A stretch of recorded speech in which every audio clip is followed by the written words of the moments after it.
lack of regulation Recording in of the progress. types of entities that have been operating on top of the smart contracts. And we've seen obviously various things that have been quite unfortunate by way of impacts on retail investors. So part of really, therefore, operating with licensing, as we do with the Monetary Authority of Singapore, we have the Capital Market Service License, which handles the ability to issue security tokens, as well as the Recognized Market Operator License, which is the ability to operate secondary markets, in other words, an exchange for those types of assets. And really, what comes about, why is that beneficial? Well, we have to operate to the same level of standards of internal security controls and general standards as a bank and another financial institution. So it right there provides a very, very different degree of security with regards to what that provides people who are participating and using these assets. They have much higher levels of controls, and beyond that, there's a variety of other advantages too, because you're actually able to in theory, tokenize and issue a much wider range of assets. Just to give you a little bit of a history of the company, I founded Chintai in actually 2018, but really the core team that I pulled together, the co-founders, Philip Hamnet, who's here in Frankfurt, and also Ryan Betham, who's in Silicon Valley. They are the CTO and COO of the companies as well. We really had a vision to actually build out a coherent platform that would enable lots of different companies, from entrepreneurs wanting to build out new business models to financial institutions, to really mass adopt digital assets and the potential of tokenization. Now, that's been very problematic when we've tried to do that on public chains for a variety of reasons. We closed out a funding round, $7.5 million USD, that was led by B1 Collective Capital and Cryptology. That's Mike Novogratz and Christian Angermeyer's fund, if anybody's familiar with Cryptology. That was closed out in May 2021. And since then, we've really focused on expanding out the company, both in Singapore and in Frankfurt, where we've got a development hub here.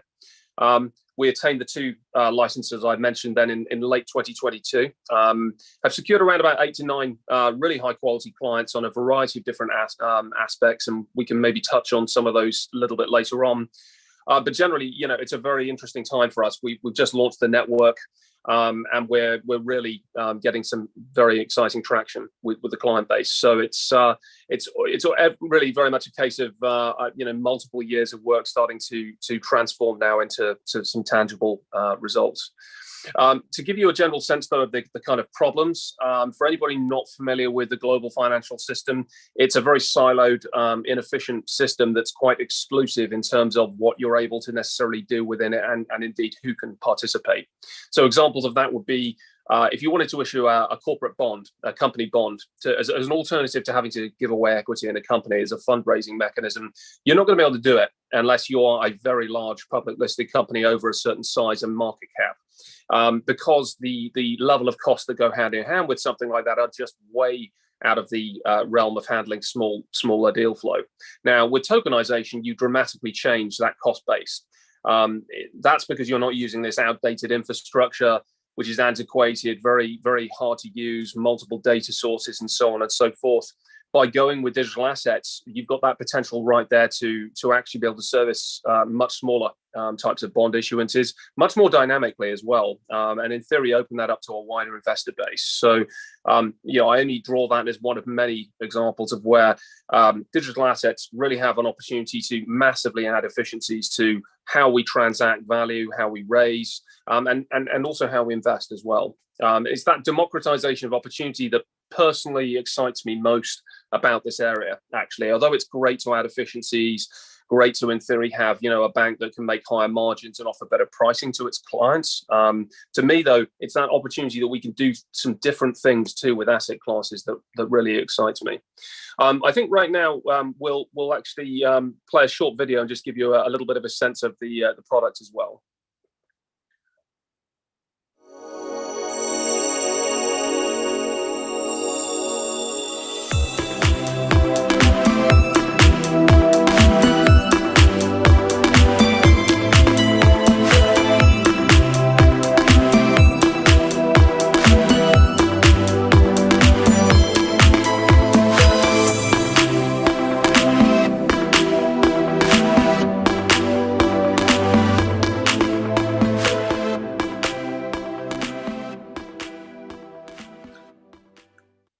And I think that nicely actually touches on the next core point. Oh, the next core point, which is compliance. We haven't really talked about this yet, but this really touches on a point I raised earlier regarding why public blockchains have been a bit problematic when we've tried to wed the strengths of public blockchains, which is their immutability and censorship resistance, with the needs of regulated markets, which is you need to be able to, for example, control how a security moves around.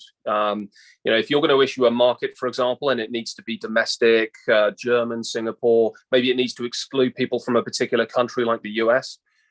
You can't do that on a public blockchain because of the nature of their design. And the moment a security token ends up in somebody's self-custody wallet, it could move anywhere. And these are the types of challenges that we've really all been wrestling with. And therefore, the underlying infrastructure of what Shentai have built out is very much designed from the architectural ground up to solve those problems for people so that they can safely get on, focus on innovating, building businesses, and not worry about them.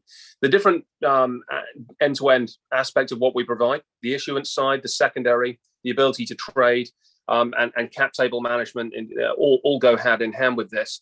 But really beyond that, then we've automated the compliance function across that whole trade life cycle too. What that means is that the end users, if they're going to, for example, issue a real estate token and it's say taking place through the Singapore jurisdiction, for argument's sake, with our licensing, that's okay. For them, the underlying rules are managed with an on-chain rules engine, and that enforces at the token, smart contract, and account levels. And they don't have to worry, therefore, about the risks of them becoming liable for breaches.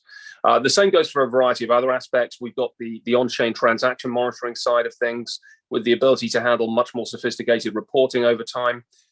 It's really about trying to lower the barriers towards as many different groups being able to actually adopt digital assets and drive forwards new models and disrupt.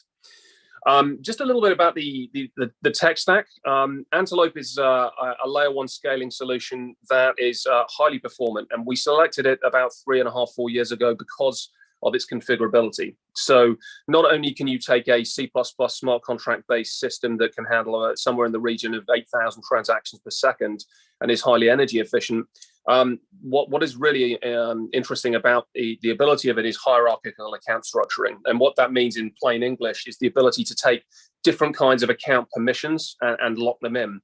Where I'll give you a simple example of this so you understand how it works is that one of the big problems with public chains is if you lose your private key. And obviously, if you start to scale that up to a financial institution, $300 million worth of assets just can't disappear because you lost your private key. And with the underlying structure of our system, while our clients can in effect self-custody and actually have their own private key, and we don't have visibility of that, there is a permissioning structure where we're under specific conditions, we can reset the private key for them so that they can recover it. Now, that's the type of real world controls you need when you're actually looking at mass adoption of digital assets and particularly with reg compliance. But the cross-chain bridging, we're able to bridge to Ethereum, Polygon, Solana, Algorand, Avalanche, and many others. And I think that's also going to be increasingly relevant when you look at types of digital assets we handle maybe aren't regulatory, like carbon, for example. So in terms of opportunities, I'll just sort of talk very briefly about this. I don't think there is much doubt across the wider financial system. There's huge potential for the tokenization of illiquid and untapped markets.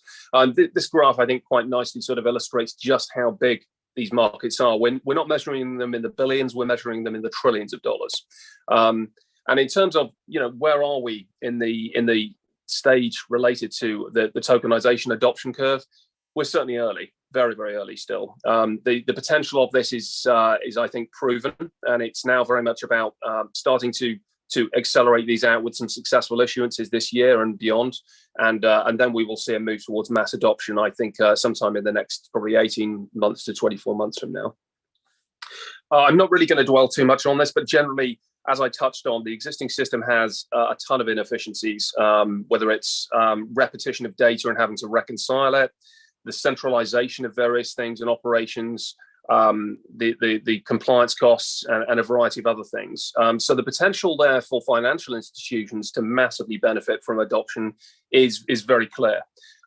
It gets more interesting, though, if you look at, for example, the buy side, like wealth managers and asset managers, because they have opportunities to actually structure and offer products to their clients that they've never had the chance to do before.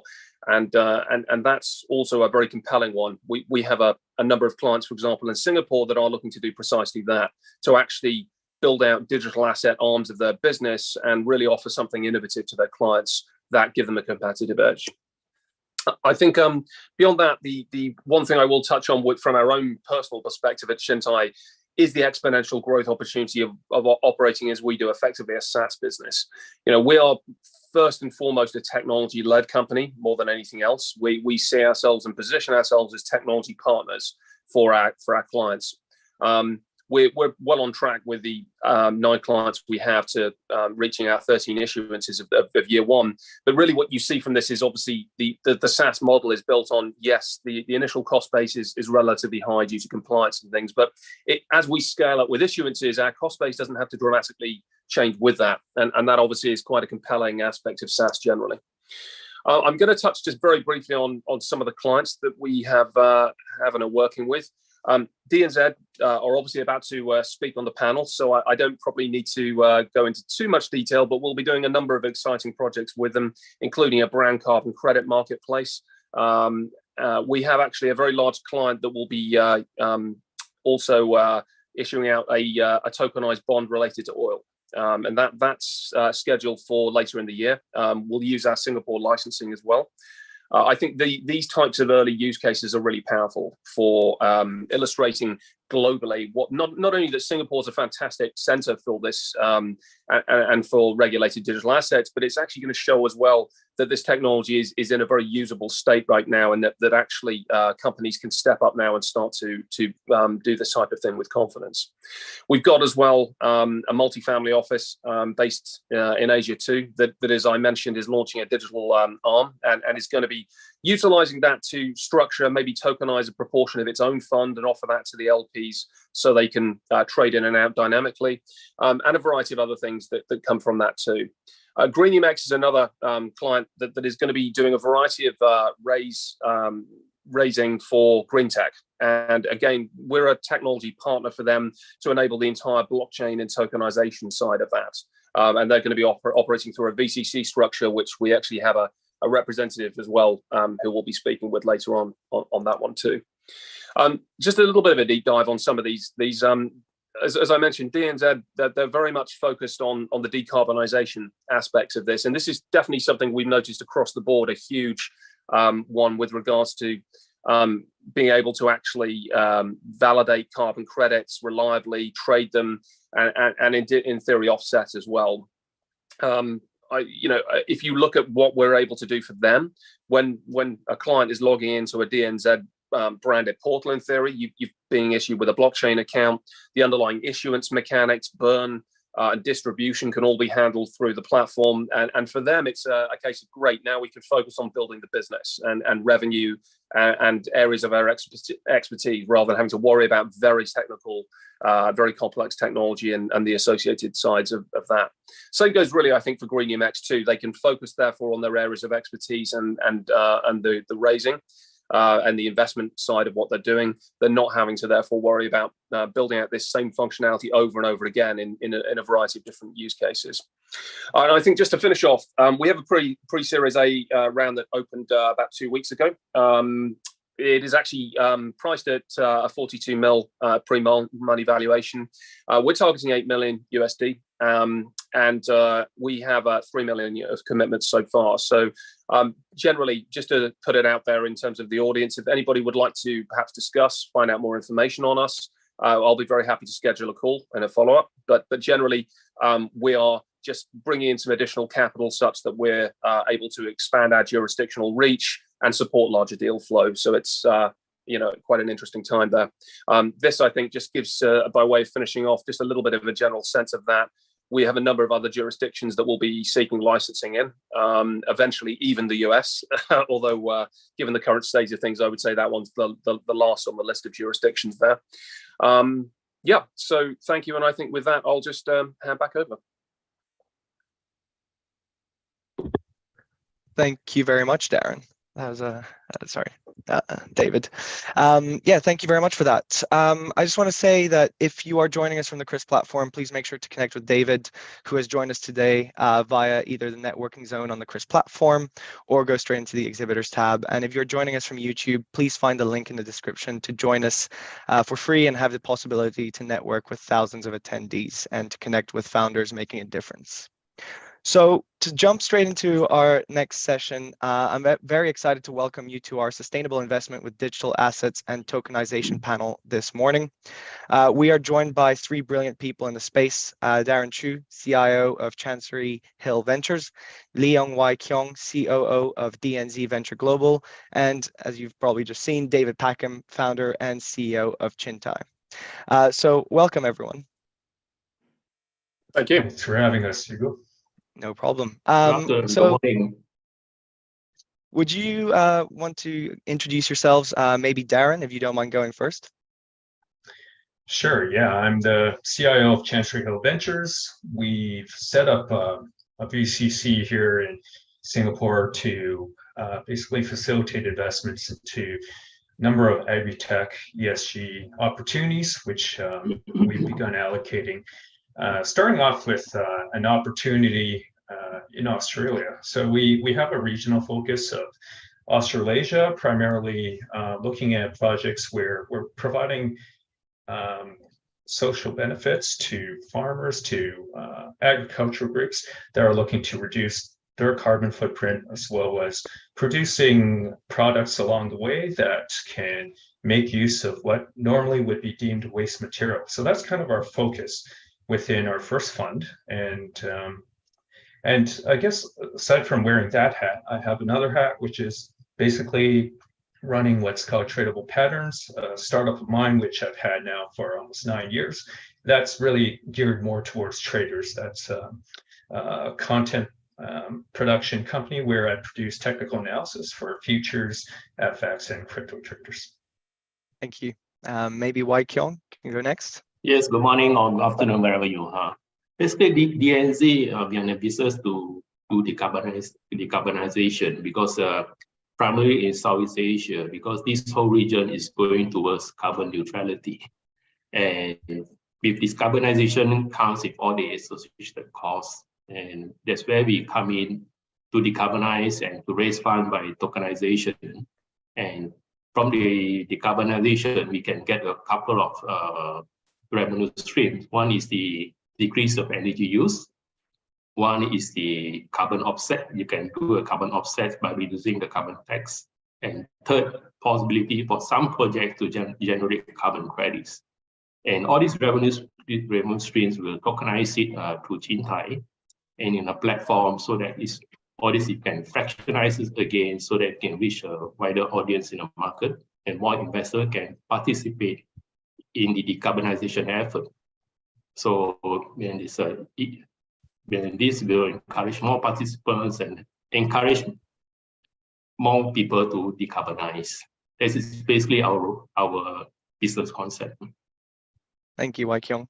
And David, I know you've just done a short presentation, but if anyone's just joined us, would you mind just introducing yourself as well?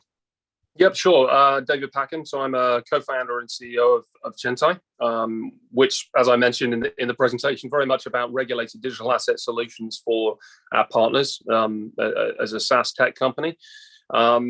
My background, though, financial services, it was 20 years in both banking and asset management. So I was buy and sell side and spent quite a bit of time working on the tech side as well. So I also had the misfortune of spending the last 2 years of my career in reg compliance. So unfortunately, I understand that area as well. Fantastic. So let's kick off today's panel. And David, just coming on to you straight away. Could you please help us understand to begin with the difference between digital assets and cryptocurrencies? Yeah, so I would say the way to look at this is that cryptocurrencies and digital assets are subsets of the entire digital asset realm.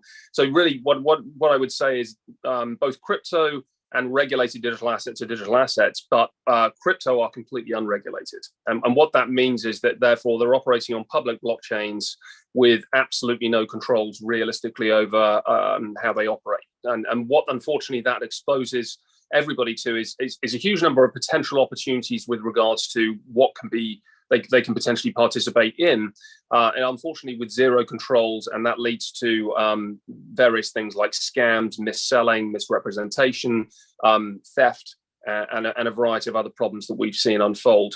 So it's an interesting differentiator. Whereas by contrast, what are regulated digital assets? The vast majority of them are linked to real world assets, and that's a fundamental difference. So they are not just a token that could be quite abstract, like a governance token or a utility token that links to the usage of a network, for example. They are actually, for example, a real world asset, something tangible like real estate, ownership of a company. It could be a fund. It could be a bond, as we talked about. It could be carbon, et cetera, et cetera. Now, that is actually a much, much bigger potential market there. But with that goes hand in hand the needs and responsibilities to operate these things with controls that follow the global rules regarding that asset. And so this is where it's different, because the underlying structure of this is that regulated digital assets have to operate with these controls in place, and they have to operate with licensing. And that's really the big difference. Okay, thank you. And coming back to Chintai, why do you choose Singapore, considering that the Chintai team is also based around the world, including San Francisco, Florida, Frankfurt, and Dubai? Well, for me, I mean, my background, and yeah, you're absolutely right. And my background is that I spent the majority of my career working in London, because I'm also a Brit. And for me, it was a very interesting selection process. I was looking for a high quality global financial jurisdiction to apply for licensing. And I had to balance it between depth of access to capital markets and obviously reputation, as well as their openness to innovation and digital assets generally. So that really was a hard pass, therefore, on something like the US, because at the time, very conflicting signals as to whether or not they would be able to do anything. Hong Kong, there seemed to be a lot of political instability that was kicking off, so that ruled that one out. And then between London and Singapore, quite close actually, but for me, on assessment, I felt that Southeast Asia was just an absolute, a hotbed of innovation and growth in the entire area. They were very much leading in terms of the entire digital asset sector. And when I actually also looked at the regulator, they were providing the clearest signals with regards to a path towards how they were going to regulate these things. And overall, yeah, I have absolutely no regrets. They've been a fantastic partner and guide through this process for us, very supportive to help us get to where we are. And, I think that's reflecting in the fact that Singapore is such a hub and a leader in this area. Fantastic. Thank you. Now we'll move on to Darren. So Darren, you are originally from Vancouver, Canada, and have worked around the world, especially in Southeast Asia. Could you tell us a bit more about Chancery Hill Ventures, your role as CIO, and the firm's involvement in a variable capital company structure in Singapore, please? Yeah, sure. So we set up our first VCC structure just sometime last year with the objective of basically seeding the startups within the region, broadly speaking, so Australasia to start, but expanding beyond that to projects that we feel do have an ESG impact, in Europe and in the Americas. Now, we have an investment committee that basically has selected our top 10 startups that we would like to ideally seed. We've done our first investment into a Sydney-based company, which, as I alluded to earlier, they basically take waste material from, in the case of this startup, sugarcane plantations in Australia. So Australia, being one of the biggest sugar exporters, grows a lot of sugarcane. And so a lot of that waste material, it gets generally thrown away. It gets burned in some cases.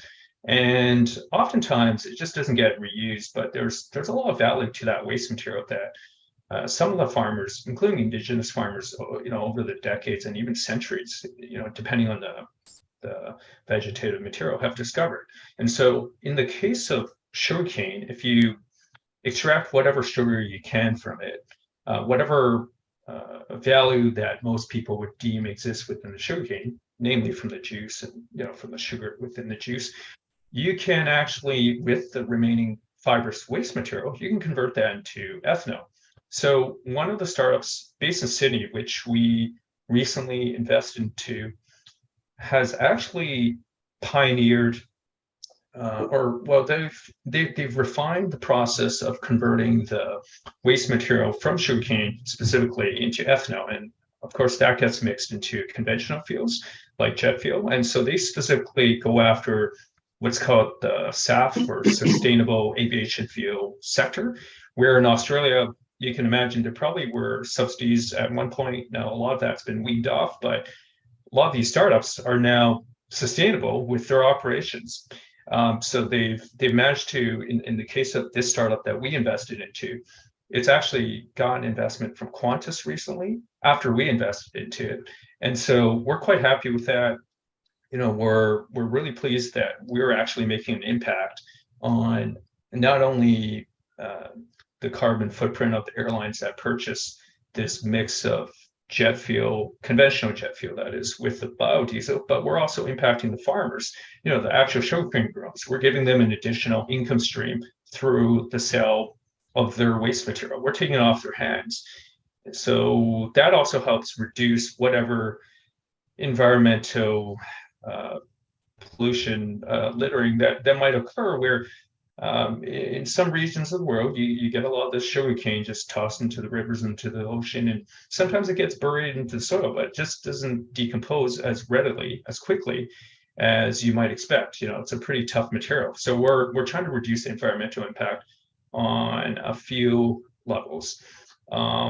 So that's our first investment, and obviously down the road, we are expecting, hoping that startups like this one that we invest into will receive carbon credits for the reduction in the carbon footprint that they're helping facilitate. So it's a bit of an indirect process where if Qantas, for instance, decides to purchase 10% of its total fuel from a startup like this, then all of a sudden its total carbon footprint reduces by a certain percentage. Obviously, it's going to be a gradual process, but the intent for our fund, of course, is to allow any carbon credits which get certified for these startups that we invest into to appreciate over time, and for that benefit of potential capital appreciation to accrue through the holding within our VCC of such tokens. So those tokens, I ideally would be made available within a reasonable amount of time. Now, obviously, there is a bit of a queue that exists for getting such projects certified. There are loads of applicants for such certification of carbon credits right now, with the leading certifiers being Verra and Gold Standard, and that's kind of out of our hands. But the opportunity really is multifold, as you can see. So there is obviously the monetization, where the startups that we invest into, like the Sydney-based one, will appreciate based on the commercial strategy that I just described, where they're basically selling the biodiesel mix, in the case of this particular startup, to airlines like Qantas. So there is existing revenue coming in for such startups that we are eyeing. So we're not actually looking at R&D stage companies. We're looking at startup targets that actually already have commercial arrangements that are about to be signed, where the R&D tends to already have been done in the years past, and typically incubated at the university level, and in some cases with groups like A-Star. So we have our second target company here in Singapore, actually, which does exactly that. And they don't use sugarcane, but they take the waste material from coconut husk and from pineapple leaves. And what they do is, again, they're helping farmers arrive at an additional revenue stream for product waste material that they would typically toss. And by taking that waste material off their hands, once again, we're reducing whatever littering that might occur, where a lot of the waste product that I just mentioned, the pineapple leaves and the coconut husk, it just oftentimes gets burned, where you release carbon when you're burning such material. And you're, of course, also at times, depending on the region, depending on the farm, you're seeing that waste material ending up in rivers and in the ocean and so forth. So we're really excited about the Singapore project that we're about to invest into, where this startup has some kind of a partnership with A-Star, where the technology of harnessing the fiber in a useful form from the pineapple leaves and the coconut husk, that R&D has been done by A-Star. And the startup that we're about to invest into basically then turns that fiber into clothing, like the shirts that you and I are wearing, or into a pair of shoes, or into even the mattresses, cushions, pillows, within a home, or within a car. You have your car seats. So all that can be manufactured with the additional ingredient coming naturally from what would all, in most cases have been just tossed. So, these are the kinds of projects we're looking for. But yeah, right now we're just really going out to investors, basically making available this opportunity to participate in, what we're very excited about. I think it's quite clear when any of you guys are out grocery shopping next time, what I would suggest is go to the disposable barbecue or picnic cutlery cup section and just take a look at what the plastic material is made of. More and more, you're going to find that it's made of biodegradable vegetative material.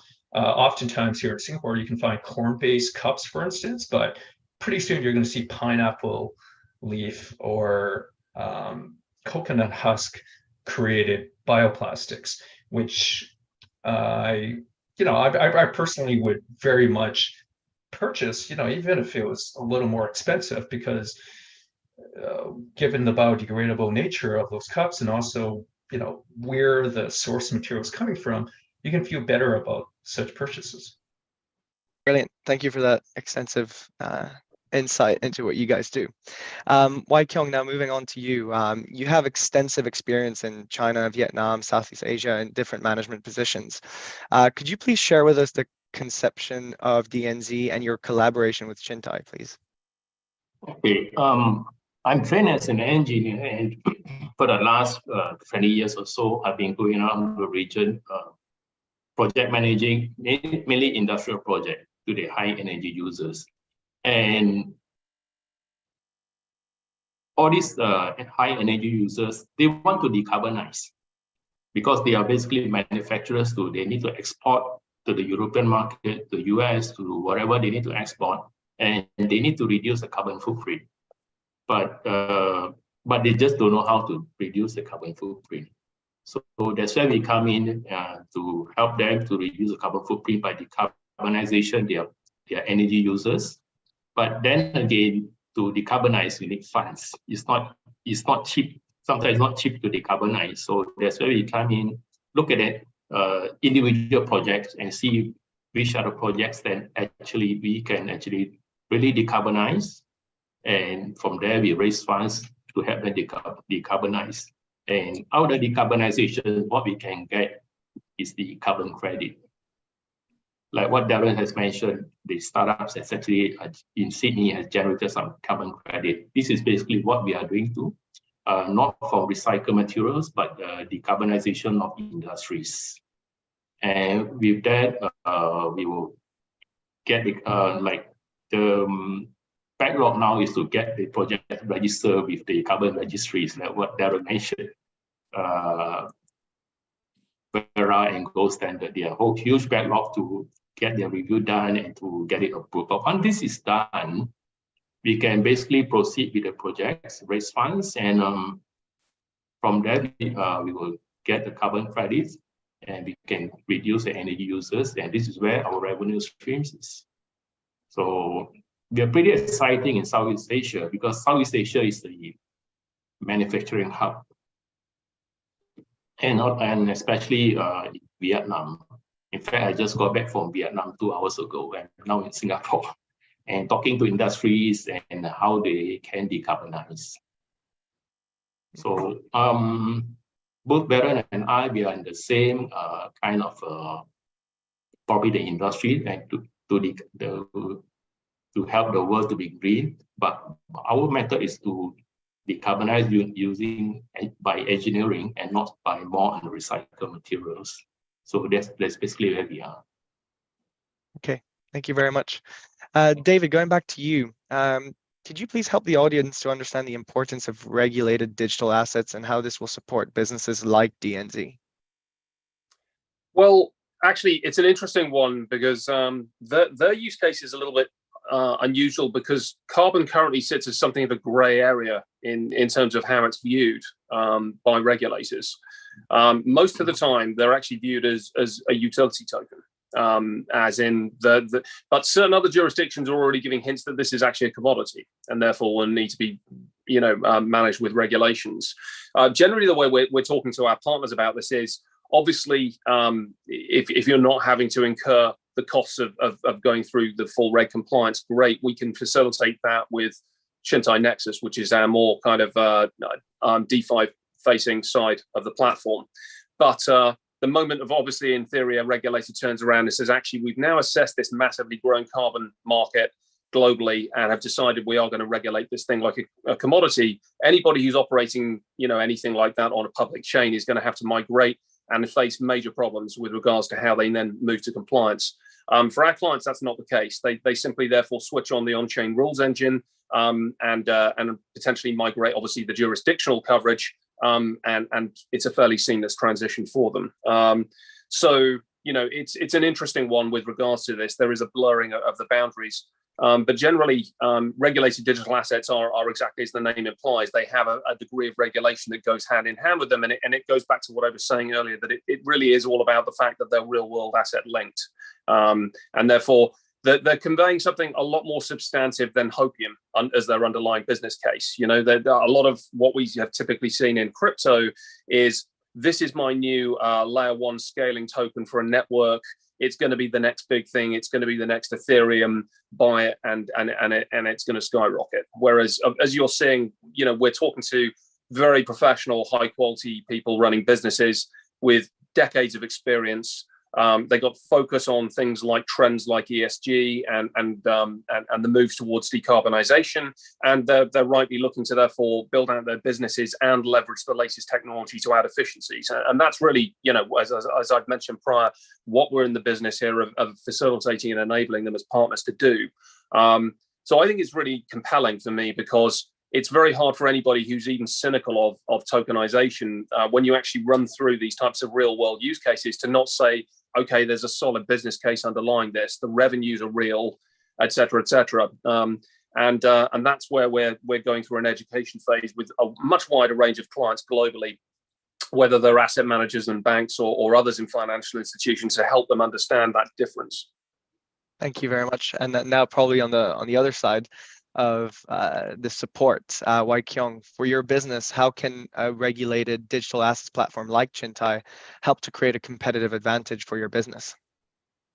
Okay, in fact, when we first tried to look for a tokenization platform like Chintai, the first thing we want to look at is we want to be in a regulated environment.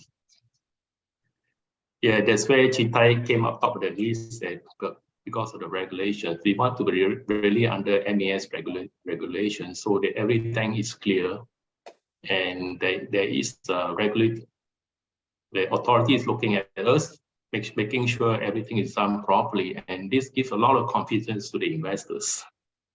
And all our tokens are actually backed by backed by a carbon credit. Each token is backed by 1 ton of carbon credit, and these carbon credits are actually held by a custodian. So in a way, that is why the regulation makes the financial market more stable and is less subjected to manipulations. That is why we want to go to this MAS regulated market. Okay, great, thank you. Darren, and coming back to you, your focus is a lot on ESG. So I wanted to ask, how can investors evaluate the social and environmental impact of digital assets and tokenized securities and avoid greenwashing or impact washing? Yeah, that's something that we're trying really hard to avoid. I mean, our whole guess our whole reason for launching this fund is to not be one of those greenwashers out there, one of the many. Like the way I described how the startups that we have identified as investment targets operate is very much, I think, very much the way we want to go forward. You know, not only could there be the benefit from, you know, carbon capture or reduction in carbon release through the burning of waste material, you know, with some of these startups that we're funding, but we're also creating jobs, you know, for the agricultural industry. You know, we're not just helping the plantation owners or, you know, the operators of these farms, but the farmers themselves, right? And we're also, you know, reducing the kind of cleanup efforts that would have to be done, you know, post, well, you know, for lack of a better word, post littering, you know, after a lot of these vegetative products are harvested, a lot of the waste material, it just, as I said, just gets released back into the river, into the environment, you know, causing a negative impact. And so we're trying to, you know, reduce that. Insofar as evaluating digital assets and their environmental impact, just as a sort of general rule of thumb, I would suggest to always, of course, try to find out, you know, beyond, you know, beyond what that, let's just say, positioning of an investment opportunity does for that investment's valuation. You know, beyond what it can do for the fund that it sits within, in the case of a stock, or, you know, what the shares would do for the individual shareholder. It's really sort of a multifaceted sort of set of criteria that we at Chancery Hill Ventures, and, you know, together with Green EMX, are considering on each project. You know, we're not just looking for financial gains here, and I think that's really sort of our own sort of internal decision set that we evaluate with. But, you know, I think, you know, one really, I mean, to sort of look at the amount of greenwashing that's happening out there, you know, one really doesn't need to look much further than what happens, you know, with some of the, you know, I don't want to name any fund issuers, but, you know, or any kind of index trackers, but there are loads of these index trackers, you know, for ESG funds, or, you know, for ESG minded fund managers to follow. And, you know, a lot of those indices, a lot of these benchmarks will still contain what I think most people, never mind people in the industry, but just most people, if they were to look under the hood even a little bit with what a lot of these constituent companies within those indices are doing, they very quickly realize, oh, okay, well, that's you know, very clever PR, you know, that allowed this company to somehow get adopted by the, you know, by whatever the index is.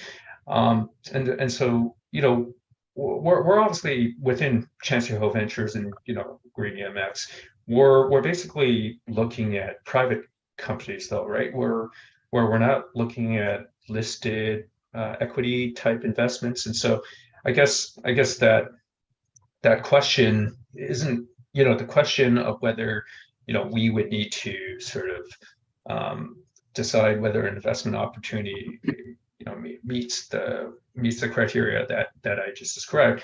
I mean, that's probably a little, you know, it's a different set of questions that we might ask ourselves, because, you know, obviously we're not reviewing what some index provider or some existing benchmark provider has sort of declared on a potential investment. So we have to do a lot more homework, I guess, with a lot of these, you know, private unlisted companies, pre-IPO type situations. But obviously within sort of the other aspect of your question, you know, how I would say on evaluating a digital asset for its impact on say electricity consumption, you know, the blockchain that underpins the tokenizing of digital assets obviously will determine that. So we obviously are very much aware that certain blockchains are more progressive in that sense. The proof of stake networks that are out there within the layer 1 blockchain arena do address that through their scalability, through the lack of mining in the sort of traditional Bitcoin mining sense. The proof of work isn't what we would, at Chantrell Ventures is not, the kind of blockchain mining validation that we would be, investing into. So obviously, within our own fund that I've just described today, it's not a digital assets fund, right? I mean, first and foremost, we're more, think of us as more a private equity play where, we're trying to identify startups that have cash flows coming in pretty quickly, right? Where the technology is already refined. So the incorporation of digital assets, and I've kind of described how, for our first fund would be in the form of carbon credits, right? So it's not like we're not a fund manager of digital assets per se. It should be thought of more as sort of an equity play with potential upside from the holdings of some carbon credits that we might get issued through some of the investments that we make. Thank you. Thank you very much. Now, Wai Kyung, moving on to you. DNZ has big plans, and based on what I've seen on socials and online, I understand that the team is moving quite rapidly. Also, it's backed by renowned institutions in Singapore, including the prestigious Nanyang Technology University. If you could you please share us more on the excitement about tokenizations and digital assets you're experiencing in your conversations with clients, partners, or other stakeholders?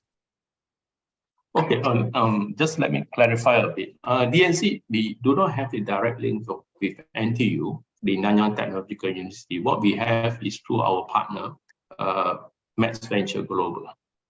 So DNC and Emergence Venture Global, we have a joint venture company to provide the decarbonization. The decarbonization technology comes from Emergence Venture together with NTU. And that's where we come in to do the tokenization of the decarbonization effort.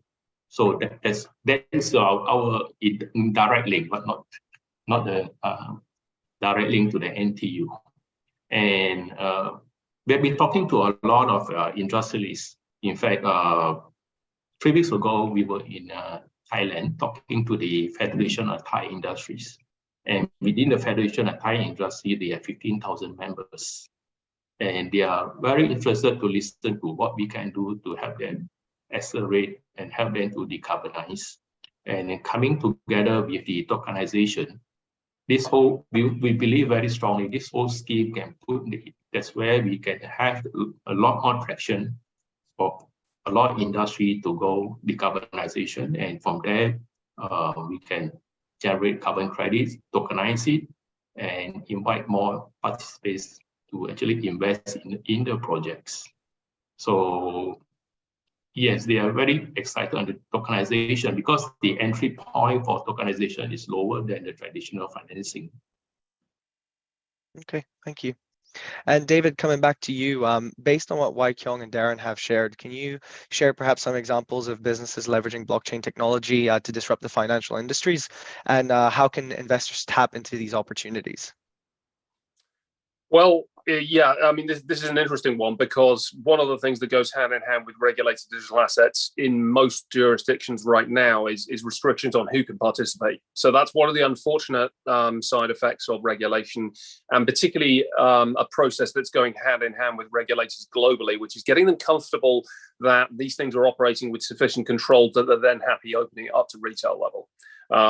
So in terms of the types of things that we're seeing, I'll give you an example. The oil bond token issuance that we do, for example, will not be retail facing, unfortunately, at this stage. It's going to be very much, accredited investor, institutions and others. That's a natural byproduct of partly the types of investors who probably logically will want to take part in an issuance like that. But still, I mentioned just to kind of give you a little bit of a difference there versus others as to who can participate. There are a lot of different use cases actually with regards to this. I mean, in theory, anything that human beings use as a means of exchanging value could be tokenized in a variety of different ways. And we've seen that with NFTs, actually, which, while a lot of them might seem fairly strange experiments, particularly if you get into something like the enormous global gaming sector, digital assets that are linked and have some usage in a more tangible way there could be incredibly valuable, because they have actual tangible worth to a variety of different humans, and how we choose to value things is actually what determines value. It's not generally always necessarily linked to usage. It can be quite subjective as well. So really there are almost no limits beyond imagination. It could be content rights, intellectual property. It can be obviously then more tangible real world related assets like real estate, as we touched on. Another use case that's kind of linked to the green space generally is hydrogen. So we have a client not actually listed on the information I've followed through with. They've secured major backing from one of the world's largest energy providers, and they're going to be building out a tokenized hydrogen exchange, for example. Now, again, it's a completely different use case. It has a lot of commonalities from our perspective with carbon. Very, very similar. The tokenization of that and the handling of it have quite similar properties again. So for me, really, it's kind of hard to actually almost place limitations or boundaries on the answer to this question. You name a conventional asset class, it can be tokenized, and the chances are it can be done with greater efficiencies that make compelling sense for financial institutions. Really, the big challenge for the entire industry then links to getting the right participants on board to actually handle larger deal flow. Because, for example, who actually handles the issuance and servicing of large bonds in the multi-billions of dollars? Well, it's not a bunch of retail degens in crypto, right? It's actually global financial institutions with enormous deep capital market base who handle deal flow like this and have the underlying clients that fill them as part of things like pension funds and other things, right? So to do that requires a degree of building partnership networks globally, slowly migrating them on board to participate in those, and being able to add things like liquidity depth and distribution, and another big one will probably be custody too, which is to say, yes, in theory, we can self-custody over time various assets. The chances are, though, if you're a financial institution, you're going to want to put that and park that with a trusted digital asset custodian too. So these are all the challenges ahead, but really, there is no limitation in terms of what those asset classes are. And what's particularly exciting for us is we're generally able to service any of these asset classes we're coming across with some minor configuration changes and so on and so forth. Brilliant. Thank you very much. I'm conscious of time, so I just have one last question for the three of you. Before we go, I know you probably have a lot on your plate and a lot that you want to do, but if you guys could name one thing each that you'll be focusing on this year, or a big project, it's not this year, but maybe next year. If you guys could provide that, maybe we'll start with Darren. Yeah, well, so within Chancery Hill Ventures and our first VCC fund, we're looking to making a third investment, which I didn't describe yet, into another Australian-based project, which involves algae. So if you think about all the nutraceuticals out there, well, a lot of them are made with spirulina, other seaweed forms of algae. We've identified, through the help of these professors coming out of Australia, a unique strain that thrives well in the climate afforded by Australia. And so basically we're going to be we're going to be funding the growth of this algae, where production ends up being a rather high turnover. Once every 3 weeks or so, we'll be able to do a harvest. We'll be able to begin generating cash flows with each shipment of such byproducts coming out of the algae, which would be the protein and omega-3. And that basically gets sold to food manufacturers, as well as those who manufacture beauty care products. So you can imagine some of these algae strains being used for shampoo, for skincare, and obviously it could be used for things like fertilizer and also for livestock feed. And so there's a lot of excitement. We wanted to actually execute on this investment last year, but there were floods in Queensland, which was where we were hoping that the production would have initially began. But we've since, together with the startup, have realized that the best location will be in South Australia. So, anyways, stay tuned, guys. That's what we're looking forward to. Thank you very much, Darren. Moving on to you, Wai Kyung.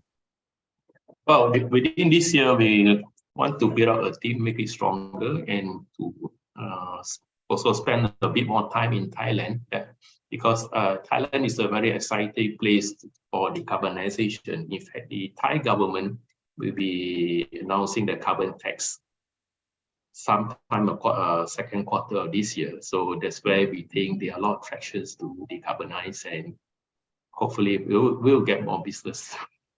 Fantastic. And then finally, David, I know with Chintai, I'm sure there's a plethora of opportunities, but if you could just name one that you're really excited about, please. Well, it's more, I thought your question was more about what am I most focused on, and it's really short, concise, and simple. It's the clients and token holders. That's it. That's the top focus for the year ahead for us. We want to maximally deliver for them, and then we can continue building out what we've got by way of the services in response to usage, and the rest shall follow from there.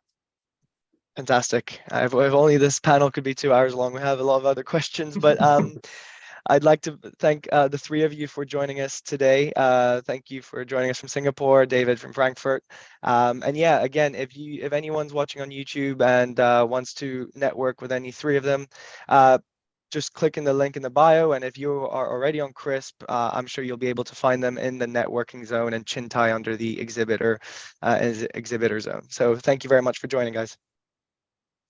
Thank you, Thanks everybody. for having us.